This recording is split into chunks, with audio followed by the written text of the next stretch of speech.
অনেক দুঃখিনী মায়ের জীবন এমন, সমাজের মানুষের কটু কথা শুনছে, আরো কত কষ্ট করে সন্তানটারে লেখাপড়া শিখিয়েছে। সন্তান উচ্চ শিক্ষিত, বড় চাকরি করে, ব্যবসা করে। সন্তান ঢাকা শহরে 5 তলা বাড়ির মালিক, চিটাগাং শহরে 10 তলা বাড়ির মালিক। মা ওই গ্রামে প্রত্যন্ত অঞ্চলে এক কুড়ে ঘরের মধ্যে থাকে। আফসোসের বিষয়, যেই মা জীবনের সর্বস্ব ত্যাগ করে সন্তানের জন্য এত কষ্ট করলো, ওই সন্তানের 10 তলা বাড়ির গাছতলায়ও ওই দুঃখিনী মায়ের জায়গা হয় না।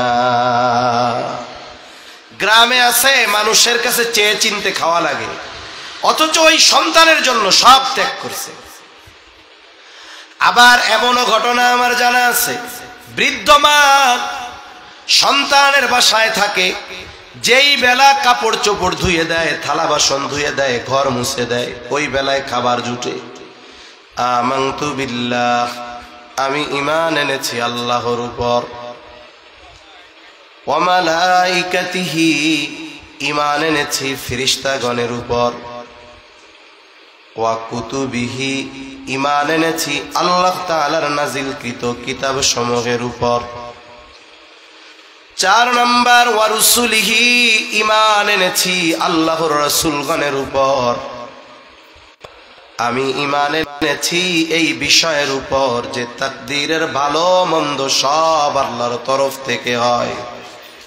7 নাম্বার, ওয়াল বা'সি বা'দাল মাউত, আমি ঈমান এনেছি মৃত্যুর পরে পুনরুজ্জীবিত হওয়ার উপর। ওয়াল ইয়াউমিল আখিরি, আর 7 নাম্বার, ওয়াল বা'সি বা'দাল মাউত, ঈমান এনেছি আখিরাতের উপর, ঈমান এনেছি মৃত্যুর পরে পুনরুজ্জীবিত হওয়ার উপর। বলেন তো, জবান খুইলা জবাব দিবেন, বলেন তো, মৃত্যুর পরে আমরা যে আবার জীবিত হব, এ ব্যাপারে কোনো সন্দেহ আছে নাকি? মৃত্যুর পরে যে জীবিত হব, এটা ইহকালে না পরকালে? জোরে, দুনিয়ায় না আখিরাতে? কি থাকে 5, এই হিসাবে হাদিসের মধ্যে বর্ণিত ঈমানের ভিত্তি সংখ্যা মোট হয় 6। আখিরাতের উপরে ঈমান আনলাম, এর দ্বারা উদ্দেশ্য আখিরাত সম্পৃক্ত যত বিষয় আছে সবগুলোর উপরে আমরা ঈমান আনছি। এখন আখিরাত শুরু হবে কখন? বলে পরকাল শুরু হওয়া প্রত্যেকটা ব্যক্তির সাথে এটা সম্পৃক্ত। এখন যদি আমার মৃত্যু হয়, আমার আখিরাত শুরু, যার মৃত্যু হবে তার আখিরাত শুরু। আমার এটা সংগঠিত হবে, এ ব্যাপারে কোনো সন্দেহ নাই।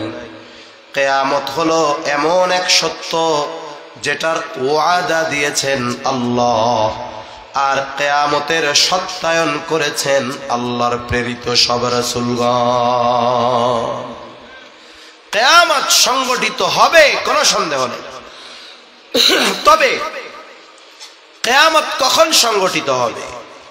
যেই দিন আকাশ খসে পড়বে। আপনাদের খেদমতে যেই আয়াতখানা তিলাওয়াত করেছি, এই আয়াতের মধ্যে আল্লাহ তাআলা গায়েব সম্পৃক্ত 5টি বিষয়ের কথা বলেছেন। কয়টা বিষয়?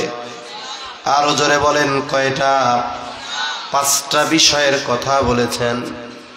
এই 5টি বিষয়কে আর এক আয়াতে আল্লাহ তাআলা মাফাতিহুল গায়েব, গায়েবের চাবি সমূহ বলে অভিহিত করেছেন। আল্লাহ তাআলা বলেন, ওয়া ইনদাহু মাফাতিহুল গায়বি ইনদাহু ইলমুস সাআহ, নিশ্চয়ই আল্লাহ তাআলার নিকটেই কিয়ামতের ইলম। তার মানে কিয়ামত কখন সংগঠিত হবে এটা দুনিয়ার কেউ জানে না। যিনি জানেন তিনি কে? কেন তিনি জানেন? তিনি হলেন আলিমুল গায়েব, এই জন্য তিনি জানেন। আর অন্য কেউ কেন জানে না? বলে আল্লাহ ব্যতীত এই সৃষ্টি জগতে আর কেউ আলিমুল গায়েব নাই। আছে? কেউ নাই। কিয়ামত কখন সংগঠিত হবে? আমার আপনার নবীজিও জানেন না কিয়ামত কখন সংগঠিত হবে। ওহীর বাহক রূহুল আমিন জিবরাইল আলাইহিস সালাম তিনিও জানেন না। কিন্তু আমাদের দেশে কিছু ভাই আছে, এনারা নবীকে খুব মহব্বত করে, তবে সুন্নত মেনে মহব্বত নয়। নবীর সুন্নাত না থাকলেও নবীর মহব্বতের দাবিদার কিছু ভাই আছে না নাই? এই ভাইরা নবীজিকে মহব্বত করতে গিয়ে, মহব্বত দেখাতে গিয়ে ওরা কয় হ্যাঁ নবী আপনি আলিমুল গায়ব। তাহলে কিয়ামত কখন সংগঠিত হবে আল্লাহ ব্যতীত কেউ জানে না। নবীজি যে আলিমুল গায়ব নয়, এই কারণে নবীজির সম্মান কমে যাবে না। আর নবীজি যে আলিমুল গায়ব নয়, নবীর নিজের জবানের শত শত দলিল প্রমাণ দেওয়া যাবে। একটি প্রসিদ্ধ জিবরাইল আলাইহিস সালাম মানব আকৃতিতে এসেছেন। লম্বা হাদিস, আমি শুধু মূল কথাটা বলা উদ্দেশ্য। সাহাবায়ে কেরামের উপস্থিতিতে নবীজির কাছে জিবরাইল আলাইহিস সালাম আসলেন, কাছে বসলেন, হাঁটুর সাথে হাঁটু লাগায়া বসলেন। নবীজিকে কিছু প্রশ্ন করেছেন, নবীজি জবাব আলাইহিস সালাম উদ্দেশ্য হলো সাহাবায়ে কেরামকে দ্বীনের মৌলিক বিষয়গুলো শিক্ষা দেওয়া। নবীজিকে প্রথম প্রশ্ন করা হলো, জিবরাইল আমিন বলতেছে আলাইহিস সালাম, আখবিরনি আনিল ইসলাম, আমাকে আপনি ইসলামের ব্যাপারে বলেন, ইসলাম কি? বলেন তো ইসলামের ভিত্তি কয়টা? জোরে কোন? আরে আওয়াজ আবার গেছে গা, জোরে। ইসলামের ভিত্তি কয়টা? আরে আপনারা জানেন তো, আমি তো জানি আপনারা সবাই জানেন, এখন জানার পরে আবার জিজ্ঞেস করেন। আমাকে ঈমানের ব্যাপারে খবর দেন, ঈমান কি জিনিস? আপনাদের যদি স্মরণ থাকে, যদি জবান ঠিক থাকে, আওয়াজ করে জবাব দেন, ঈমানের ভিত্তি কয়টা? আরো জোরে কয়টা? তাহলে বলেন ঈমানের ভিত্তি কয়টা? 6টা। নবীজি এই 6টার জবাব দিলেন একটু আগে যেটা আপনাদের বলছি। তারাহু ফাইন্নাহু ইয়ারাকা, ইহসান হলো আন তা'বুদাল্লাহা ফাইন্নাকা তারা, তুমি এমন ভাবে আল্লাহর ইবাদত করবা কেমন যেন তুমি আল্লাহকে দেখতেছো। ফাইল্লাম তাকুন তারাহু, যদি তুমি তাকে না দেখো, ফাইন্নাহু ইয়ারাকা, হ্যাঁ আমি যদি আল্লাহকে নাই দেখি কবুল করবেন তিনি কে? এরপরে নবীজিকে প্রশ্ন করা হলো, আখবিরনি আনিস সাআহ, আপনি আমাকে কিয়ামতের ব্যাপারে বলেন, খবর দেন কিয়ামত কখন হবে।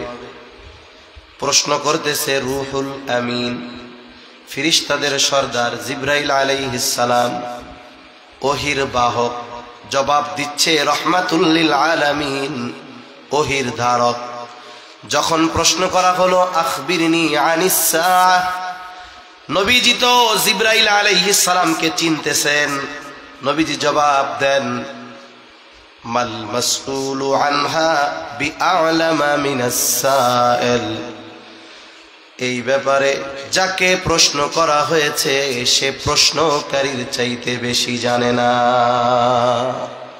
তার মানে ও ভাই জিবরিল, কিয়ামত কখন হবে তুমিও জানো না, আমিও জানি না। কেন জানি না? আমিও আলিমুল গায়েব না, তুমিও আলিমুল গায়েব না। এই জন্য আমরা কেউ কিয়ামত কখন সংগঠিত হবে জানি না। অথচ নবী বলতেছে আমি আলিমুল গায়েব না, এটাই তো মূল কথা আসে, তাই না? অথচ আমরা যদি নবীর সুরে মিলায়া বলি যে নবী যে আলিমুল গায়েব না, কাম সারছে। নবীর দুশ্মন, এডি ওয়াহাবি, আরো কত কিছু বলে। আপনাকে এলাকায় তো কয় না, আমাকে এলাকায় কয় আর কি, কয়নি। এখন জিজ্ঞাসা করতেছে তাইলে আমারে কিছু আলামতের খবর দেন, কিয়ামতের আলামতের কথা কিছু কন। নবীজি এই হাদিসে 2টা আলামতের কথা বলছে। কয়টা আলামত? 2টা আলামতের কথা। নবীজি বলতেছে প্রথম আলামত আনতালিদাল আমাতু রাব্বাতাহা। নবীজি বলেন কিয়ামতের অন্যতম একটি আলামত, নবীজি বলেন দাসী তার মনিবকে প্রসব করবে, জন্ম দিবে। এর ব্যাখ্যায় আমাদের মুহাদ্দিসিনে কেরাম বলেন, কয়েকটা ব্যাখ্যা করেন, একটা ব্যাখ্যা আমি আপনাদের খেদমতে পেশ করি। ইউরোপ আমেরিকার যেই কালচার, পশ্চাত্য যেই কালচার, এরা এত নিকৃষ্ট, সভ্য নামের সর্বোচ্চ অসভ্য। এদের সমাজে এত নিকৃষ্ট কাজ হয়। কলবের চাহিদা বাবা পূরণ করেছে, বোনের চাহিদা ভাই পূরণ করেছে, মনে করে এরা একে অপরের উপকার করেছে। এটা হলো তাদের কালচার। এই ধরনের কালচার আমাদের উপরেও চাপায়া দিতে চায়। সাবধান, সতর্ক থাকতে হবে যে আমাদের উপরে ভিনদেশি কালচার যদি চাপায়া দেওয়ার চেষ্টা করা হয়, মুসলিম তরুণ যুবক সহ ইমানদারদের রক্ত দিয়ে হলেও ওই অসভ্য কালচারকে প্রতিহত করতে হবে। এই ধরনের বিষয় মুসলিম সমাজে কল্পনাও আমরা করি না। কারো যদি এই চিন্তা শয়তানে ঢুকায় দেয়, ও নিজের প্রতি এক মাস ধরে ধিক্কার দেয়, হায় হায় আস্তাগফিরুল্লাহ, কি চিন্তা আসলো মাথার মধ্যে। কিন্তু মুসলিম সমাজে একটা জিনিস সময়ের সাথে সাথে অনেক বেশি দেখা যাচ্ছে, এটা কি? মায়ের সাথে অসৎ আচরণ। যেই মা গর্ভে ধারণ করছে, যেই মা দুধ পান করিয়েছে 2টা বছর নিঃস্বার্থে, সন্তানের আনন্দ তার আনন্দের কারণ হয়েছে। এই সন্তান যখন বড় হয়, অনেক ক্ষেত্রে মাকে সে বোঝা মনে করে কি করে না? অনেক দুঃখিনী মায়ের জীবন এমন, সমাজের মানুষের কটু কথা শুনছে, আরো কত কষ্ট করে সন্তানটারে লেখাপড়া শিখিয়েছে। সন্তান উচ্চ শিক্ষিত, বড় চাকরি করে, ব্যবসা করে। সন্তান ঢাকা শহরে 5 তলা বাড়ির মালিক, চিটাগাং শহরে 10 তলা বাড়ির মালিক।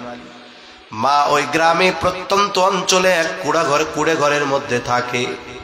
আফসোসের বিষয়, যেই মা জীবনের সর্বস্ব ত্যাগ করে সন্তানের জন্য এত কষ্ট করলো, ওই সন্তানের 10 তলা বাড়ির গাছতলায়ও ওই দুঃখিনী মায়ের জায়গা হয় না। গ্রামে আছে, মানুষের কাছে চেয়ে চিনতে খাওয়া লাগে, অথচ ওই সন্তানের জন্য সব ত্যাগ করছে। আবার এমনও ঘটনা আমার জানা আছে, বৃদ্ধ মা সন্তানের বাসায় থাকে, যেই বেলা কাপড় চোপড় ধুয়ে দেয়, থালা বাসন ধুয়ে দেয়, ঘর মুছে দেয়, ওই বেলায় খাবার জুটে। যেই বেলায় অসুস্থ মা কাজ করতে পারে না, ওই বেলায় তার কপালে খাবার জুটে না। আবার কত ঘটনা তো এমন শুনছি, সন্তান একাধিক, ওই মা যখন ঘরে পড়ে গেছে, ওই সন্তানগুলো পরামর্শ করে মাকে বস্তাবন্দি করে দূরে এক অপরিচিত এলাকায় নিয়ে ফালায় দিয়ে আসছে। এই ধরনের কাজ সময়ের সাথে সাথে বাড়ছে না কমছে? এটা কিয়ামতের অন্যতম আলামত।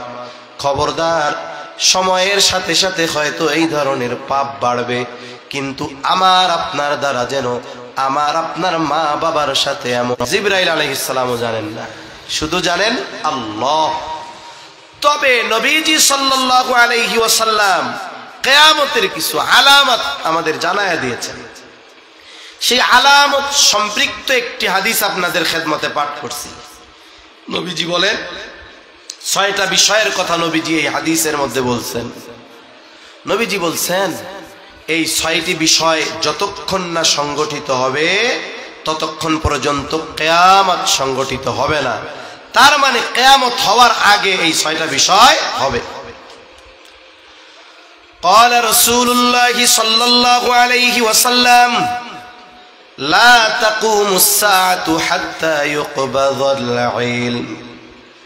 নবীজি বলেন, কিয়ামত ততক্ষণ নিয়ে যাবে, তার মানে এই ইলম উঠিয়ে নিয়ে যাবে।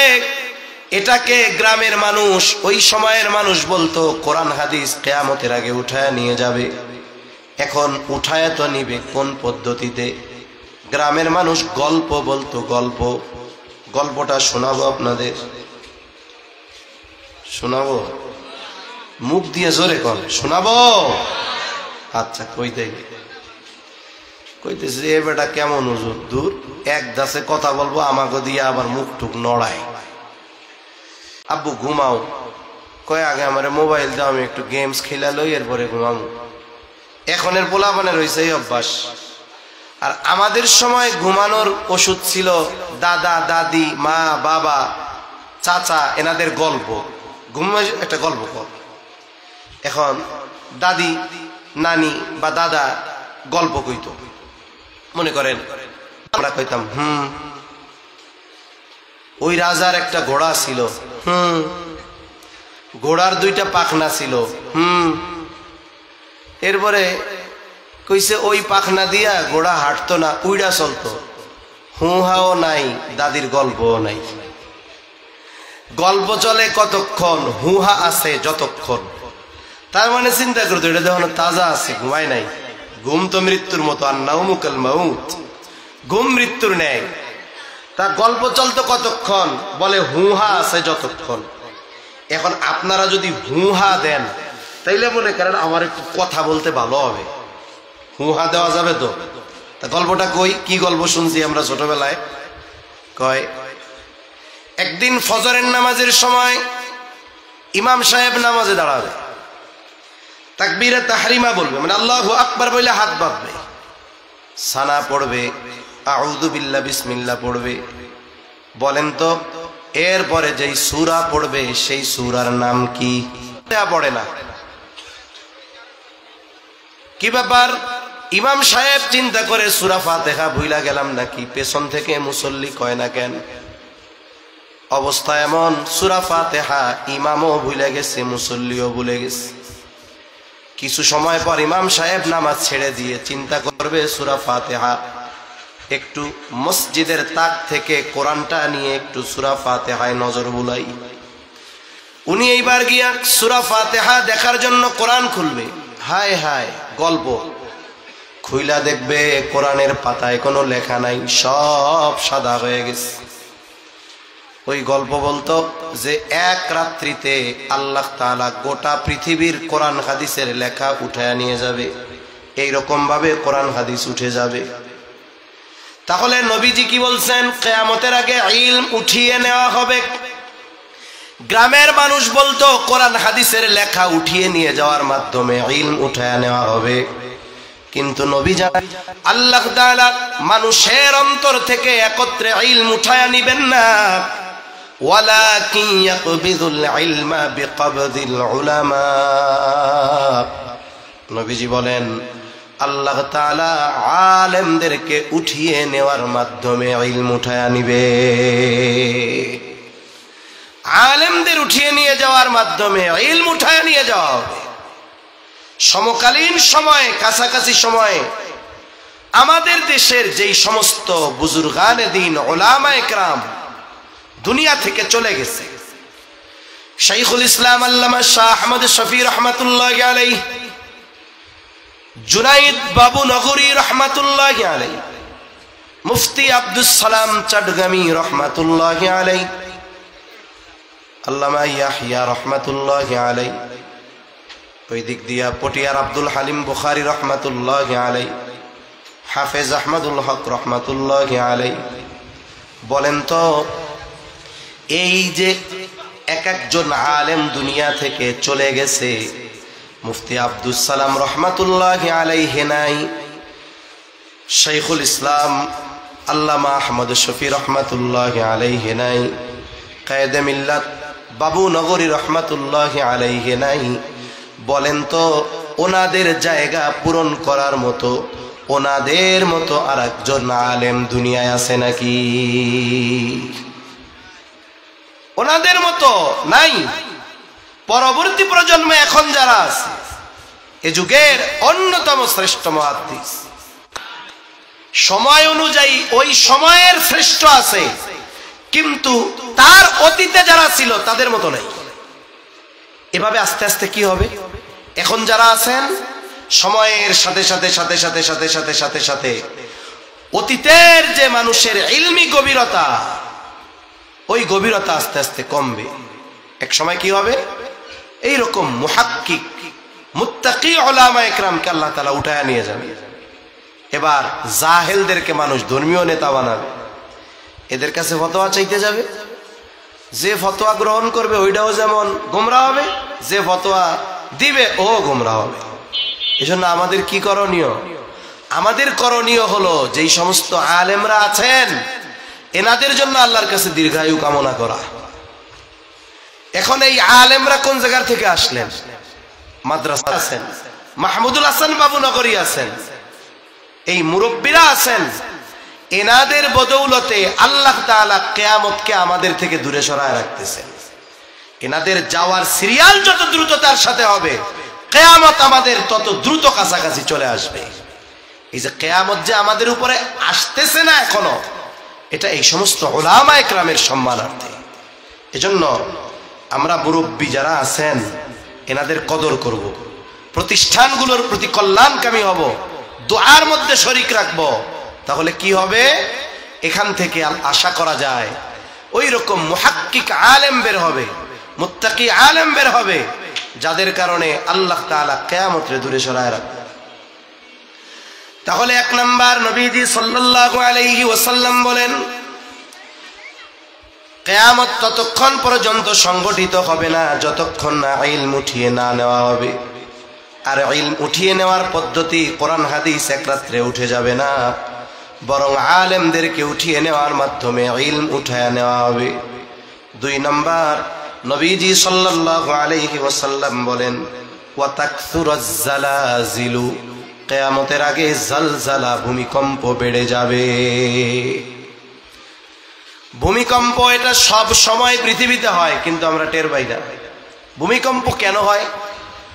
ভূতাত্ত্বিকরা বলেন ভূমিকম্প হওয়ার কারণ হলো আমরা পৃথিবীর উপরিভাগে বসবাস করি। মনে করেন পৃথিবীটা একটা ফুটবল, ফুটবলের উপর অংশে আমরা আছি। এখন আমরা যে বসবাস করি পৃথিবীর পুরো উপরিভাগ একত্রে নয়, এটা খণ্ড খণ্ড আলাদা আলাদা।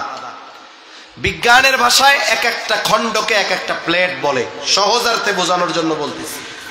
মনে করেন এই একটা অংশ পৃথিবীর উপরিভাগের, এই আর একটা অংশ, এই অংশটা আফ্রিকা মহাদেশ অথবা ইউরোপ মহাদেশ, এই অংশটা এশিয়া মহাদেশ, বোঝানোর সহজার্থে বলতেছি আর কি।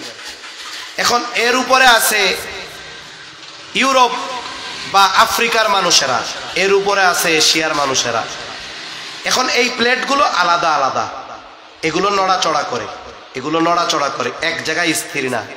এগুলো যে চলে, এই চলার গতি কত? যেমন প্রাইভেট কার ঘন্টায় চলে 70-80 কিলো গতিতে, বাংলাদেশের ছোট বিমানগুলো ঘন্টায় চলে 450-500 কিলোমিটার গতিতে, বড় বড় বোয়িং বিমানগুলো এগুলোই ঘন্টায় গতি প্রায় 1000 কিলোমিটার গতিতে চলে। এই যে পৃথিবীর উপরিভাগের যেই প্লেটগুলো, এগুলো কিলো, কথা কি বুঝতেছেন? 10 থেকে 16 সেন্টিমিটার নড়াচড়া করে, সারা বছর এগুলো নড়ে। এই যে নড়াচড়ার গতি কত? 10 থেকে 16 সেন্টিমিটার। এজন্য পৃথিবীতে সব সময় ভূমিকম্প হয়, মৃদু ভূমিকম্প, কিন্তু এগুলা মানুষ টের পায় না, এগুলোর গতি কম থাকার কারণে। তবে কিছু কিছু সময় এই গতিটা বেড়ে যায়। মনে করেন যদি নড়াচড়ার গতি হয় 16 সেন্টিমিটার প্রতি বছরে, 16 সেন্টিমিটার গতিতে নড়াচড়া করলে ভূমিকম্পর মাত্রা হয় মনে করেন 3.5 রিখটার স্কেল। এখন যদি এই গতিটা দ্বিগুণ হয়, বছরের গতি যদি 16 থেকে 32 সেন্টিমিটার হয়, 16তে যদি 3.5 মাত্রার ভূমিকম্প হয়, 32-এ ভূমিকম্পর মাত্রা হবে কত?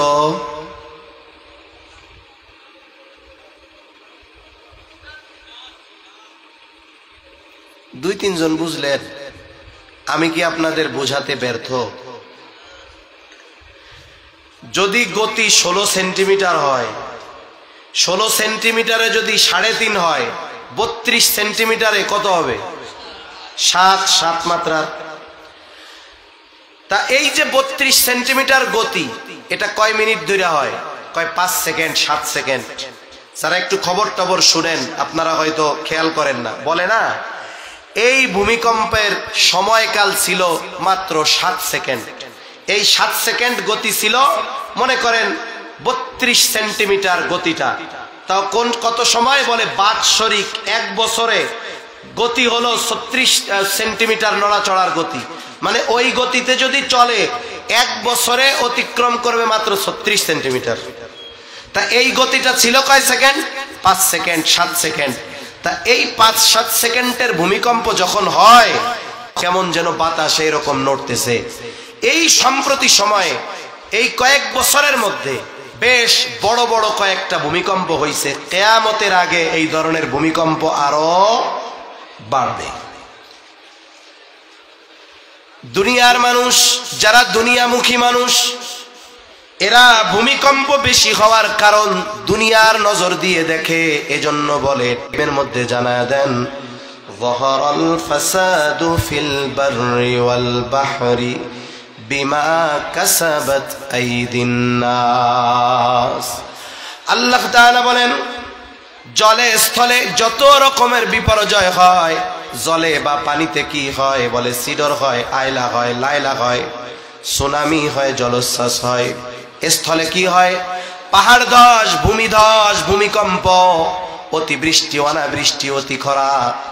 এই যে জল স্থলের যেই বিপর্যয়, এগুলো গান বাদ্য, অশ্লীলতা, জেনা, ব্যভিচার, এগুলো যখন বেড়ে যাবে, ভূমিধস, ভূমিকম্প বেড়ে যাবে, জুলুম বেড়ে যাবে, ভূমিকম্প বেড়ে যাবে, মা বাবার অবাধ্যতা বাড়বে, ভূমিকম্প বেড়ে যাবে, ভূমিধস বেড়ে যাবে। বলে এই ধরনের পাপাচারের কারণে ভূমিকম্প বেড়ে যায়। কিয়ামতের আগে এই ধরনের পাপাচার বাড়বে, আর বড় বড় ভূমিধস আর ভূমিকম্প হবে। নবীজি বলেন, এই ধরনের ভূমিকম্প, ভূমিধস যতক্ষণ না হবে ততক্ষণ পর্যন্ত কিয়ামত হবে না। এগুলো হবে পাপের কারণে। তবে সাবধান, এই পাপগুলো যেন আমাদের দ্বারা না হয়। তাহলে নবীজি দ্বিতীয় কারণ বলেন, ওয়াতাকসুরাজ জালাজিলু, কিয়ামতের আগে জালজালা বাড়বে। 3 নাম্বার কারণ নবীজি সাল্লাল্লাহু আলাইহি ওয়াসাল্লাম বলেন, ওয়ায়াতাকারাবাজ জামান, সময় নিকটবর্তী হয়ে যাবে। এক জুমা থেকে আরেক জুমা তাড়াতাড়ি চলে আসবে। আর এক হাদিসে নবীজি সাল্লাল্লাহু আলাইহি ওয়াসাল্লাম বলেন, আখিরুজ জামানে, শেষ জামানায় এক যুগকে মনে হবে 1 বছরের মতো, বছরকে মনে হবে মাসে। বলেন তো এই জামানায় কেমন যেন মনে হয় আজকে জুমা পড়লাম, মনে হয় 3-4 দিন আগে আবার জুমা পড়ছিলাম, ঠিক না? সময় নিকটবর্তী হয়ে যাবে। মুহাদ্দিসিনে কেরাম বলেন, এর দ্বারা উদ্দেশ্য হলো, মূল কথা, সময় থেকে বরকত উঠে যাবে। এই দুনিয়ার অন্যতম একজন আলেমে দিন, বিশ্ববিখ্যাত একজন আলেম, জাস্টিস মুফতি তকি উসমানী দামাত বরকাতুহুমুল আলিয়া, হযরত সময়ের মূল্যায়ন নিয়ে একটা বয়ান করেছেন। এই বয়ানের মধ্যে হযরত বলছেন, সময় হলো এমন এক জিনিস, ব্যক্তি সময়ের ব্যবহারের মাধ্যমে সময়ের মধ্যে বরকত আনতে পারে, সময়কে প্রলম্বিত করতে পারে। আবার সময়ের ব্যবহারের কারণে সময়কে সংকুচিত করে ফেলতে পারে। উনি বলেন, মানুষ যখন সময়কে ভালো কাজের মাধ্যমে অতিবাহিত করে, ওই সময়কে আল্লাহ প্রলম্বিত করে দেন, সময়ের মধ্যে আল্লাহ বরকত দেন। আবার মানুষ যখন সময়কে অহেতুক পাপাচার, অন্যায় কাজে ব্যবহার করে, সময় তখন সংকুচিত হয়ে যায়। কিভাবে পিএইচডি করে? ইমাম সাহেবের ফজরের নামাজে কয় রাকাত, কয় মিনিট লাগে, জোহরে কয় মিনিট লাগে, আসরে কয় মিনিট লাগে, মাগরিব এশায় কয় মিনিট লাগে নামাজ পড়াইতে, মোটামুটি একটা ধারণা হয়ে যায়। আবার কিছু মুসল্লি এমন আছে, নামাজও পড়ে, এখন তো মসজিদের সামনে অধিকাংশ জায়গায় ঘড়ি দেওয়া থাকে, ডিজিটাল ঘড়ি, অ্যানালগ ঘড়ি, আবার নামাজের সময়সূচি সহ আর একটা ঘড়ি।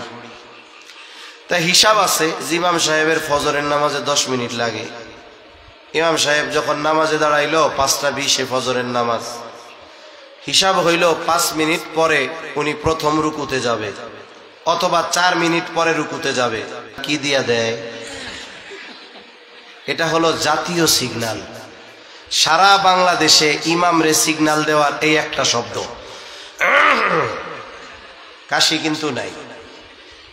এই সামনে ঘড়ি থাকা আমার কাছে মোটামুটি অপছন্দের মনে হয়। এখন ঘড়ি থাকবে পেছন দিকে, ইমাম সাহেব দেখবে।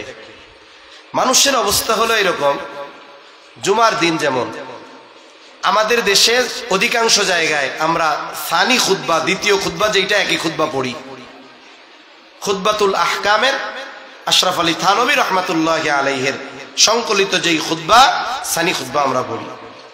আমাদের দেশের মুসল্লি প্রথম খুতবা দ্বিতীয় খুতবার কিছু বুঝুক আর না বুঝুক, মাশাআল্লাহ ফাযকুরুনি আযকুরুকুম বোঝে। যেই ইমাম সাহেব বলে ফাযকুরুনি আযকুরুকুম, ওনাকে ওয়াশকুরুলি ওয়ালা তাকফুরুন বলতে দেয় না। মাশাআল্লাহ সব মুসল্লি দাঁড়া হওয়া সারা। তা আমি মাঝে মধ্যে চিন্তা করি সোজা হয়ে যাবে একদিনে। এটা আমি একবার খাটাবো, এই কাজটা করবো আমি। এই আয়াত পড়েই যে শেষ করতে হবে এটা তার ওয়াজিব না। এখন এই যে অভ্যাসটা, বসে থাকেন, ইমাম সাহেব যখন নামবে দাঁড়াতে বলবে তখন দাঁড়ান। এই কারণে কি হয়, মসজিদের সামনে 5:20 নামাজ, এখন ইমাম সাহেবের 5:18 জরুরতে চাপ দিছে, দিতে পারে কি পারে না? উনি কি ভিন্ন গ্রহের কোনো মানুষ নাকি? হ্যাঁ, প্রস্রাব পায়খানা আসতে পারে না? ইমাম সাহেব গেছে প্রস্রাব পায়খানা করতে, জরুরত সেরে আসতে 5 মিনিট 7 মিনিট 8 মিনিট লাগতেই পারে। কিন্তু দেখবেন এতক্ষণ বসে আছে, ইমাম সাহেবের এই 2 3 4 5 মিনিট দাঁড়ানো, এটা মূলত আদবের খেলাফ। এই বিষয়গুলো আমরা খেয়াল রাখবো। মক্কা মদিনায় যারা গেছেন দেখছেন, ওইখানে কিন্তু ফজরের জামাত কয়টায় শুরু হবে এটা লেখা নাই, ওয়াক্ত কখন আসছে এটা লেখা। ওয়াক্ত আসছে, তাদের মাযহাবের সময় অনুযায়ী তারা আজান দিয়ে দিছে। এজন্য মাঝে মধ্যে দেখবেন ফজরের আজান হইছে 5 মিনিট পরে ইমাম সাহেব নামাজ শুরু করছে, মাঝে মধ্যে 15 মিনিট পার হয়ে গেছে, ইমাম সাহেবের খবর নেই। হয় কি হয় না? হয়। আমাদের দেশের পরিস্থিতিটা হলো এর ব্যতিক্রম। এখন নামাজে দাঁড়াইছে ইমাম সাহেব 26, কিরে রুকুতে যায় না কেন? উনি যেই কাশি দিছে, পেছন থেকে ইমামের ইক্তেদা বাদ দিয়া মুসল্লি ওনার ইক্তেদা শুরু করছে জামাতের সাথে। এবার যেই অবস্থা, উনি চিন্তা করলেন এই রোগ কোন সময় আমারে পায়া বসে তা ঠিক নাই। আল্লাহু আকবার। নামাজটা কমপ্লিট হতে অন্যদিন 10 মিনিট, আজকে নাইলে 3 পৃষ্ঠা বেশি পড়া হইতো, একটু ধীরে ধীরে পড়বে, 5 বা 6 মিনিট বেশি লাগতো। এই 6 মিনিট যে বেশি লাগছে নামাজের মধ্যে, এতে কি গুনাহ হয়ে গেছে? এই সময়টা হলো ঈমানের পরে সবচাইতে গুরুত্বপূর্ণ নাম ইবাদত। বাইরে হইয়া সাত দোকানে বসছে, ওই যে বসছে 5:45-এ আর বাড়ি ফিরছে 11:45-এ। এরকম লোক সমাজে কম বেশি আছে না নাই? এইখানে 6 মিনিট সহ্য হয় নাই, মনে হচ্ছে জান ছুটে গেল। ওই জায়গায় 6 ঘন্টা বৈশা থাকলো, কোনো কষ্ট হয় নাই। কেন? বলে ওই সময়টা দ্রুত চলে গেছে তার কাছে, বরকত শূন্য। আর নামাজের মধ্যে ছিল, এই সময়টা ছিল সবচাইতে বরকতময় সময়। দেখবেন অনেক জায়গায় আছে তারাবির নামাজ, গ্রাম অঞ্চলে বেশি, এটুকু সহ্য হয় না নামাজের মধ্যে, অথচ তারাবি শেষ করে বৈশা আড্ডা মারতেছে 3 ঘন্টা, একটুও কষ্ট লাগে না। আছে না নাই? আছে। এজন্য বরকতহীন সময়গুলো, অনর্থক কাজের এই সময়গুলো বরকত শূন্য, দ্রুত চলে যায়। আর আমরা যদি ভালো কাজে সময় অতিবাহিত করি, দেখবেন সময়গুলো আমাদের কাছেই মনে হবে অনেক লম্বা, বরকতময়। এ দুনিয়া থেকে মানুষ, এই মানুষগুলো মারা যাওয়ার পরে আল্লাহর কাছে একটা ফরিয়াদ করে। সে ফরিয়াদ করে কিন্তু আমরা শুনি না, কিন্তু শোনে কে? একটু জোরে বলেন না, কে শুনে? আল্লাহ শুনে। কি বলে সে? সে রবের কাছে বলে খুব আবেগের সাথে, বিনয়ের সাথে, ফায়াকুল রব্বি লাউলা আখরতানি ইলা আজালিন করিব ফাআসাদদাক ওয়া আকুম মিনাস সালিহিন। যেই মানুষগুলো আবার যদি কিছু সময়ের জন্য দুনিয়ায় যাওয়ার সুযোগ দিতেন, ও রব فأصدق وأكن من الصالحين, আমার যে সম্পদ আপনি দিয়েছিলেন তা থেকে আমি সাদকা করতাম, শুধু তাই না এত বেশি সৎ কর্ম করতাম, নেক কাজ করতাম, ওয়াকুম মিনাস সালিহিন, আমি সৎ কর্মশীলদের অন্তর্ভুক্ত হয়ে যাইতাম। সামান্য সময়ের জন্য দুনিয়ায় যাওয়ার একটু সুযোগ দেন। বলেন তো ওই ব্যক্তি যত আবেগ যত দরদ নিয়ে এই ফরিয়াদ আল্লাহর কাছে করুক না কেন, একটা সেকেন্ডের জন্য পুনরায় কাজে ব্যয় করব না। হাকিমুল উম্মাত আশরাফ আলী থানভী রহমাতুল্লাহি আলাইহি বলেন, দুনিয়ায় দুই ধরনের মজলিস ছাড়া কোনো মজলিস নিরাপদ নয়। প্রথমত দ্বীনি মজলিস, দ্বিতীয়ত দুনিয়াবি বৈধ উপকারের মজলিস। এই দুই ধরনের মজলিস ছাড়া যত মজলিস, সব মজলিসগুলো অহেতুক, অনর্থক আর গুনাহ কামানোর মজলিস হবে না। নবীজি উম্মতের প্রতি বড় রহম দিল, এই জন্য ফিতনা থেকে বাঁচার আমল নবীজি শিখায় দিয়েছেন। দাজ্জাল হঠাৎ করে চলে আসবে না। দাজ্জাল আসার আগে এই উম্মতের উপরে একের পর এক ফিতনা আসতে থাকবে। বলে ফিতনা এমন ভাবে আসবে, একটা তসবিহ যদি ছিঁড়ে যায়, তসবির দানা একটা একটা করে পরপর যেমন জমিনে পতিত হতে থাকে, এই উম্মতের উপরে একের পর এক ফিতনা আসতে থাকবে। দাজ্জালের ফিতনা হলো সবচেয়ে বড় ফিতনা। নবীজি আমল শিখায় দিয়েছেন, সূরা কাহফের আমল। এই যে জুমাবার চলে গেছে, কে কে আছেন সূরা কাহফের আমলটা করছেন? একটু হাত উঁচা করেন। আলহামদুলিল্লাহ, একজন দুইজন পাইছি। ওই যে পিছনে দুই একজন আছে, সবটি মোল্লা মোল্লা আমার মতো মনে হইতেছে। একটু চিন্তা করে দেখেন, নবী বানায় নিব কত জরুরি। বলে শ্বাস প্রশ্বাস বেঁচে থাকার জন্য যেমন জরুরি, আমরা সূরা কাহফের কমপক্ষে যারা না পারি প্রথম 10 আয়াতকে ওই রকম জরুরি আমাদের জন্য বানায় নিব। কোন ইনশাআল্লাহ, আরো জোরে কোন ইনশাআল্লাহ। আরে হাটহাজারি, এইখানে কি হুজুরের অভাব আছে? আপনি পড়তে পারেন না, ঘর থেকে বাইরে হইলেই দেখবেন একজন তালিবুল ইলম ডাক দিবেন, এই বাপ তুমি কি হাফেজ? জি স্যার। এই সূরা কাহফটা শুনো। যে দাজ্জাল তো আসবে, এর আগে কত ফিতনা আসবে, সত্য মিথ্যা যাচাই বাছাই করা এটা মানুষের জন্য কঠিন হয়ে যাবে। এজন্য আমাদের বুজুর্গানে দিন বলেন, কেউ যদি এই আমল ধারাবাহিক ভাবে করে, সূরা কাহফের আমল, আশা করা যায় যে আমলটা দাজ্জালের মতো মহা ফিতনা থেকে উম্মতকে হেফাজত করবে। আমল করব তো ইনশাআল্লাহ, আল্লাহ তৌফিক দান করেন। 5 নম্বর, নবীজি সাল্লাল্লাহু আলাইহি ওয়াসাল্লাম বলেন, ওয়া তাকসুরাল হারজ, কিয়ামতের আগে হত্যাকাণ্ড বেড়ে যাবে। সাহাবায়ে কেরাম জিজ্ঞাসা করলেন, ইয়া রাসূলুল্লাহ, আমরা তো প্রতি বছর যুদ্ধের ময়দানে হাজার হাজার মুশরিকদের হত্যা করি, এটা কি হারজ?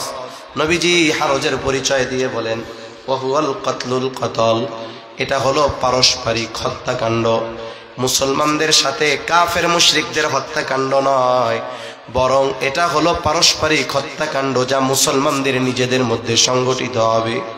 এক প্রতিবেশী অপর প্রতিবেশীকে হত্যা করবে, চাচা ভাতিজাকে হত্যা করবে, ভাই ভাইকে হত্যা করবে, বন্ধু বন্ধুকে হত্যা করবে।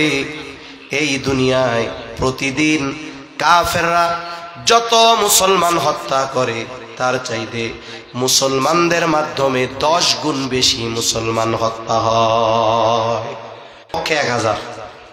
তাহলে বলেন, মুসলমানদের হত্যা কাফেররা বেশি করে না মুসলমানরা বেশি করে? আমরা বেশি করি। সুদানে প্রতিদিন মরতেছে, বিভিন্ন জায়গায় মরতেছে, আমাদের দেশে মরতেছে। ব্যক্তিগত কারণ, পারিবারিক কারণ, রাজনৈতিক কারণ, আধিপত্য বিস্তার কেন্দ্র করে কারণ, সরকারি জমি দখল করণীয় কারণ, চরের জমি দখল করণীয়, গেঞ্জাম মারামারি, একের পর এক দ্বন্দ্ব, খুন আছে। এই ধরনের হত্যাকাণ্ড সময়ের সাথে সাথে আরো বাড়বে।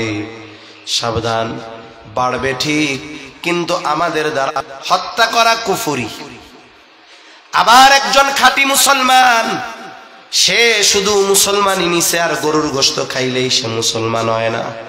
খাঁটি মুসলমানের পরিচয় নবীজি এক হাদিসের মধ্যে বলেন, আল মুসলিমু মান সালিমাল মুসলিমুনা মিন লিসানিহি ওয়া ইয়াদিহি। নবীজি বলেন, প্রকৃত মুসলমান হলো সে যার জবান এবং হাতের অনিষ্ট থেকে অপর মুসলমান নিরাপদ থাকে। আমি অনেক ইবাদত করি, কিন্তু আমার জবান থেকে মুসলমান নিরাপদ নয়। আমি বকা দেই, তারপরে গীবত করি, তারপরে তারে অপবাদ দেই। জাগতিক কারণে আমি আর এক মুসলমান ভাইকে জবান দিয়েও কষ্ট দিব না, কিন্তু দ্বীনের কারণে সাথে প্রতিবেশীর সাথে ভালো আচরণের মাধ্যমে উত্তম মানুষ হওয়া যায়। কষ্ট হইতেছে, কথা শেষের দিকে, অল্প সময়ের মধ্যে শেষ করে দিব। রাসূল সাল্লাল্লাহু আলাইহি ওয়াসাল্লামের কাছে দুইজন মহিলার ব্যাপারে খবর আসছে। একজনের ব্যাপারে বলা হলো, ইয়া রাসূলুল্লাহ সাল্লাল্লাহু আলাইহি ওয়াসাল্লাম, এক মহিলা, সে কোনো ধরনের আমল ছাড়ে না। তাহাজ্জুদ, আওয়াবিন, ইশরাক, চাশ সব নামাজ আছে, সকাল সন্ধ্যার কোনো আমল ছাড়ে না, জিকির আজগার ছাড়ে না, আইয়াম বীজের রোজা ছাড়ে না, সোম বৃহস্পতিবারের রোজা ছাড়ে না। কোনো আমলের তার অভাব নাই, এমন কোনো আমল নাই সে করে না। সমস্যা একটা, সে তার প্রতিবেশীর সাথে খারাপ আচরণ করে। আর একজনের ব্যাপারে বলা হলো, ইয়া রাসূলুল্লাহ সাল্লাল্লাহু আলাইহি ওয়াসাল্লাম, এই মহিলা যেই আমল না করলে নয় এর চাইতে বেশি করে না। তার মানে যেটা ফরজ, ওয়াজিব, সুন্নাতে মুআক্কাদা, এর বেশি সে কিছুই করে না। কিন্তু সে তার প্রতিবেশীর সাথে খারাপ আচরণ করে না, ভালো ব্যবহার করে। দুই মহিলার মধ্যে কে উত্তম? নবীজি জবাব দিলেন, যেই মহিলা তার প্রতিবেশীর সাথে পাচ্ছি। আমি কি আসলে খাঁটি মুসলমান হইতে পারছি? আমি কি উত্তম মানুষ হইতে পারছি? এজন্য সাবধান। আমল যতটুকু জরুরি এতটুকু করেন, তাও মানুষের সাথে খারাপ আচরণ করেন না, মুসলমানদের গালি দিয়েন না, অপবাদ দিয়েন না, গীবত করেন না। যদি এটা আমরা ঠিক করতে পারি, আমল অল্প হলেও আল্লাহর কাছে দামি হওয়া যাবে। তাহাজ্জুদ পড়ে যদি কষ্ট দেয় আর এক মুমিনকে, ওই তাহাজ্জুদ আমাকে উত্তম মানুষে পরিণত করতে পারবে না। তাহলে নবীজি 5 নম্বরে বলেন, হারজ বেড়ে যাবে, পারস্পরিক হত্যাকাণ্ড বাড়বে। আর এক বর্ণনায় নবীজি বলেন, কিয়ামত ততক্ষণ সংগঠিত হবে না যতক্ষণ না এক প্রতিবেশী অপর প্রতিবেশীকে হত্যা না করবে। অথচ এই ধরনের হত্যাকাণ্ডের ঘটনা কিয়ামতের আগে মানুষের সম্পদ উপচে পড়বে। মুহাদ্দিসিনে কেরাম বলেন, এটা হবে ঈসা আলাইহিস সালামের সময়, যখন দাজ্জালকে হত্যা করা হবে। এরপরে আল্লাহ তাআলা ইসলামকে পৃথিবীর আনাচে কানাচে সব জায়গায় পৌঁছায়া দিবে। সারা পৃথিবীতে একজনও মুশরিক থাকবে না, একজনও কাফের থাকবে না, একেবারে পৃথিবীতে মুনাফিক থাকবে না, যে উপরে ঈমান আছে ভেতরে নেফাক, এমন কেউ থাকবে না। একেবারে অন্তরের দিক দিয়ে সকলেই পাক্কা মুমিন থাকবে। আর এই ঈমানের কারণে আল্লাহ তাআলা আসমান জমিনের বরকতের দরজা খুলে দিবে। আল্লাহ তাআলা এক আয়াতের মধ্যে বলেন, ওয়ালাউ আন্না আহলাল কুরা আমানু ওয়াত্তাকাউ লাফাতাহনা আলাইহিম বারাকাতিম মিনাস সামাই ওয়াল আরদ। আল্লাহ তাআলা বলেন, যদি ওই জনপদের অধিবাসীরা ঈমান আনে আর মুত্তাকি হয়ে যায়, আল্লাহ বলেন, লাফাতাহনা আলাইহিম বারাকাতিম মিনাস সামাই ওয়াল আরদ। আল্লাহ বলেন, অবশ্যই আমি তাদের উপরে আসমান জমিনের বরকতের দরজা সমূহ খুলে দিব। বরকতের দরজা খুলে যাবে, এত পরিমাণ জমিন থেকে ফসল উৎপন্ন হবে যে এত সম্পদ হবে, মানুষের সম্পদ উপচায় পড়বে। মানুষের মন চাইবে যে আমি যদি একটু দান করতে পারতাম, কিন্তু ইচ্ছা হবে, কিন্তু দান করার মতো নেওয়ার মতো লোক অবশিষ্ট থাকবে না। নবীজি বলেন, এই 6টি বিষয়, এর মধ্যে একটা কি? কিয়ামতের ইলম একমাত্র কার কাছে? নবীজির কাছেও নাই। কেন নাই? নবীজি আলিমুল গায়েব না। জিবরাইল আলাইহিস সালামের কাছেও নাই। কেন নাই? উনিও আলিমুল গায়েব না। তাহলে ইলম আল্লাহর কাছে। আর এই পাঁচটি বিষয়ের সাথে মুফাসসিরিনে কেরাম বলেন পৃথিবীর সব গায়েব সম্পৃক্ত বিষয় কোনো না কোনো ভাবে এই পাঁচটার সাথে সম্পৃক্ত। এজন্য এই পাঁচটারে মাফাতিহুল গায়েব বলা হয়েছে। 2 নাম্বার, 1 নাম্বার কিয়ামতের ইলম আল্লাহর কাছে। ওয়ায়ুনাজ্জিলুল গায়স, তিনি বৃষ্টি নামান, মেঘ হলেই বৃষ্টি হয়। আল্লাহ তাআলা বলেন ওয়ায়ালামু মা ফিল আরহাম, মাতৃ রেহেমে মায়ের গর্ভে ছেলে না মেয়ে কেউ জানে না, যিনি জানেন তিনি কে। এখন একজন কইতে পারে হুজুরে কি কইল, আমার নাতি হওয়ার 2 মাস আগে আমি জানছিলাম এটা ছেলে হবে, তাইলে মায়ের গর্ভে কি আছে জানছি। আরে বাবা আপনি জানছেন কখন? যখন আল্লাহ মাতা পিতার মিশ্রিত পানি তাও কতটুকু, বিজ্ঞান বলে 1 ফোঁটা স্পার্ম, 1 ফোঁটা বীর্যের মধ্যে কোটি কোটি শুক্রাণু আছে। তার মানে আল্লাহ তাআলা যদি চান একটা ফোঁটা থেকে কোটি কোটি জীবন আল্লাহ দিতে পারে। সুবহানাল্লাহ, কোটি কোটি জীবন আল্লাহ দিতে পারে। এজন্য যারা কিছু অন্যায় করে না, তরুণ যুবক বয়সে অন্যায় করে কিছু, এই হাত তা 1 ফোঁটা বীর্য থেকে আল্লাহ তাআলা কোটি কোটি মানুষ সৃষ্টি করতে পারেন। কেন? ওই 1 ফোঁটার মধ্যে কোটি কোটি শুক্রাণু আছে। মাতৃগর্ভে 1 ফোঁটাও যায় না, বলে ওই 1 ফোঁটারে যদি কোটি ভাগ করেন, ওইখান থেকে একটা শুক্রাণু মাতৃ রেহেমে যখন যায়, যেটা মাইক্রোস্কোপ দিয়েও দেখা কঠিন, ওটা মায়ের রেহেমে যায়। আল্লাহ তাআলা এখন 4 মাসের মাথায়ও সে মাংসপিণ্ড। বলেন তো দুনিয়ার কোন বিজ্ঞান আর বিজ্ঞানী আছে, কোন মাইক্রোস্কোপ আর আল্ট্রাসোনোগ্রাফি আছে, ওটা দিয়ে চেকিং করে ওই রক্তপিণ্ড বা মাংসপিণ্ড ওটা দেখে বলে দিবে এটা ছেলে না মেয়ে? দুনিয়ার কোন বিজ্ঞান আর বিজ্ঞানী আছে? কিন্তু আল্লাহ প্রাণ দিয়েছে, এরপরে আল্লাহ তাআলা ওইটাকে একটা আকৃতি দিয়েছে, এরপরে আপনি জানতে পারছেন এটা ছেলে না মেয়ে।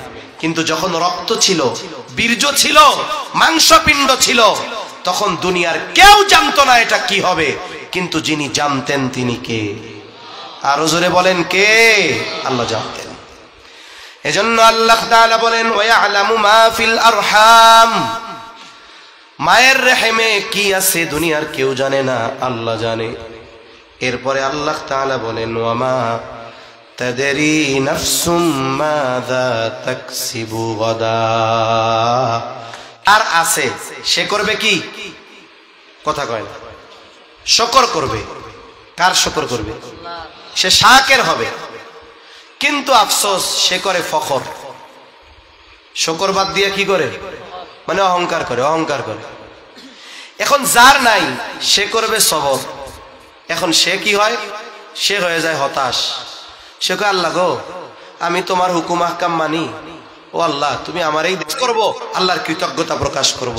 কারণ কেউ বলতে পারে না আজকে যিনি প্রধানমন্ত্রী কালকে তিনি দেশে থাকতে পারবেন কিনা, ঠিক কিনা বলেন? আজকে যার কিছুই নাই সে আগামীকাল হয়তো শাসকের চেয়ারে বসে যাইতে পারে। একটা কবিতা কয় না, নদীর এপাড় ভাঙে ওপাড় গড়ে, এই তো নদীর খেলা, সকাল বেলার ধনী রে তুই ফকির সন্ধ্যাবেলা। এজন্য যার আছে আমরা শুকরিয়া আদায় করি যে আল্লাহ আমারে দিছে আলহামদুলিল্লাহ। আর যার নাই সে সবরের সাথে আল্লাহ তাআলার কাছে চাইবো, কারণ আমি জানি না আগামীকালকের কি অবস্থা হবে আমার। আজকের কোটিপতি আগামী দিন রাস্তায় বসা লাগতে পারে, তার পারে কি পারে না? পারে। এরপরে আল্লাহ তাআলা বলেন ওয়ামা তাদরি নাফসুম বিআই আরদিন তামুত, কেউ জানে না কোন জমিনে তার মৃত্যু হবে। রাসূলুল্লাহ সাল্লাল্লাহু আলাইহি ওয়াসাল্লাম বলেন যার যেই জায়গায় মৃত্যু লেখা, যদি তার কোনো প্রয়োজন ওই জায়গায় নাও থাকে, আল্লাহ প্রয়োজন সৃষ্টি করে তাকে ওই জায়গায় নিয়ে যায়। অনেক সময় আমাদের দেশের অনেক যুবক তরুণ ভাইয়েরা প্রবাসে যায়, প্রবাসে কেউ প্রবাসে মরতে যায় না। কেন যায়?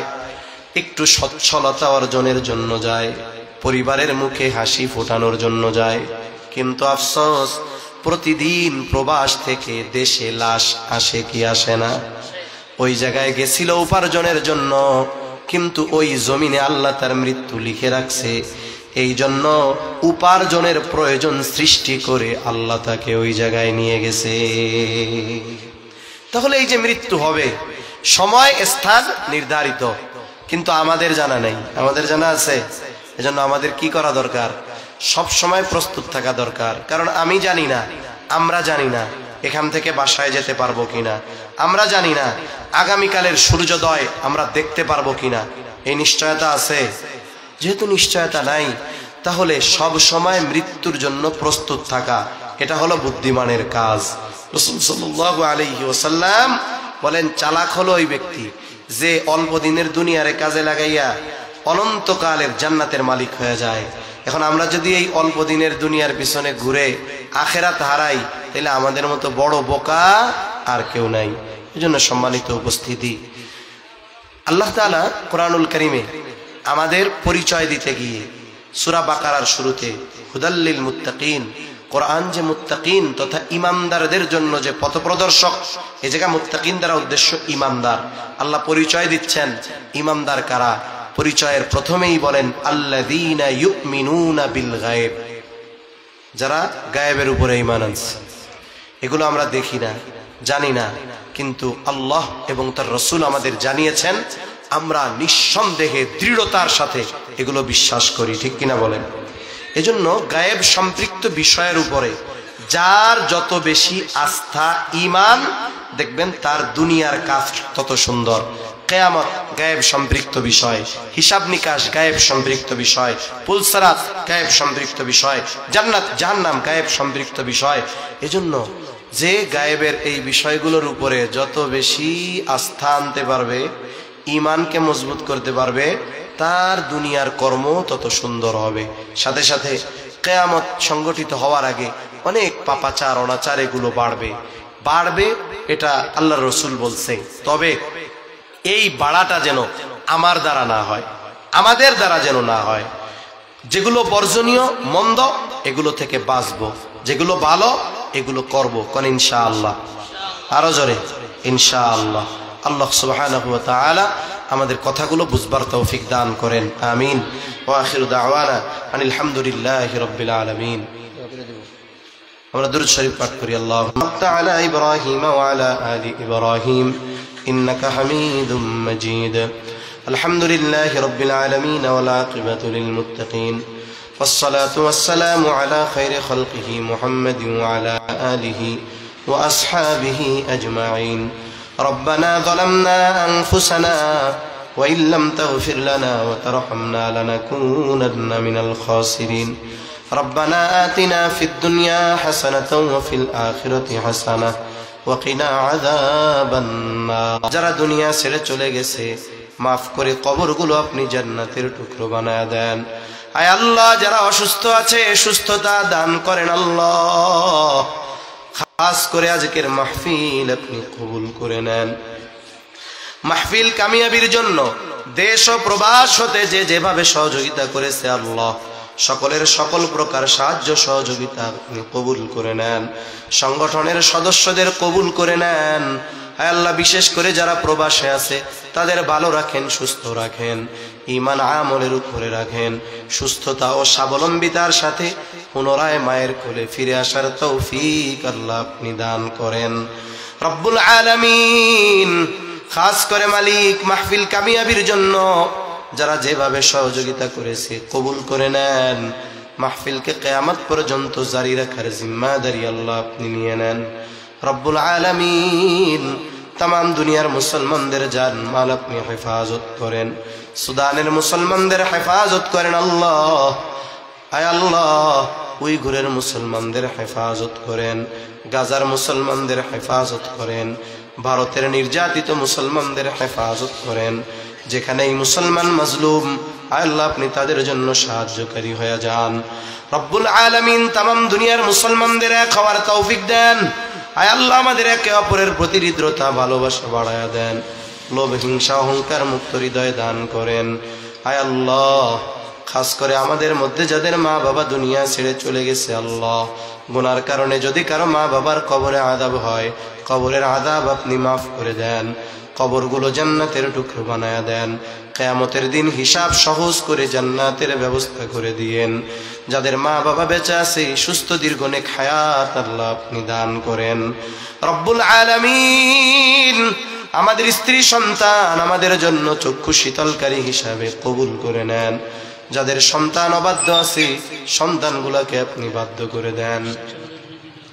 আয় আল্লাহ, খাস করে মালিক আমাদের প্রত্যেককে মানসিক সুস্থতা, পারিবারিক প্রশান্তি, খাস করে মালিক যুগ শ্রেষ্ঠ অন্যতম মুহাদ্দিস আল্লামা শেখ আহমদ সাহেব, আল্লাহ এলাকার কৃতি সন্তান, আপনি হযরতকে দীর্ঘ হায়াত দান করেন আল্লাহ। সাথে সাথে যেই সমস্ত মুরব্বীরা বেঁচে আছে তাদেরকেও নেক হায়াত, দীর্ঘ হায়াত আল্লাহ আপনি দান করেন। রব্বুল আলামিন সকল প্রকার পাপাচার অনাচার থেকে বেঁচে থাকার তৌফিক ও হিম্মত দান করেন। তরুণ যুবক যারা আছে তাদেরকে কবুল করে নেন। আয় আল্লাহ কবুল করেন। আমাদের দেশের উপরে খাস রহমত নাজিল করেন। আসমানি জমিনি সকল বালা মুসিবত থেকে হেফাজত করেন। আয় আল্লাহ, মালাকুল মাউত যখন মৃত্যুর পরওয়ানা নিয়ে হাজির হবে, আপনি আপনার প্রতিটা বান্দার জবানে তাওহীদের কালিমা নসিব করে দিয়েন। রব্বানা হাব লানা মিন আজওয়াজিনা তাআলা আলা খায়রি খালকিহি মুহাম্মাদিন ওয়া আলা আলিহি ওয়া আসহাবিহি আজমাইন। আমিন বিরহমাতিকা ইয়া আরহামার রাহিমিন।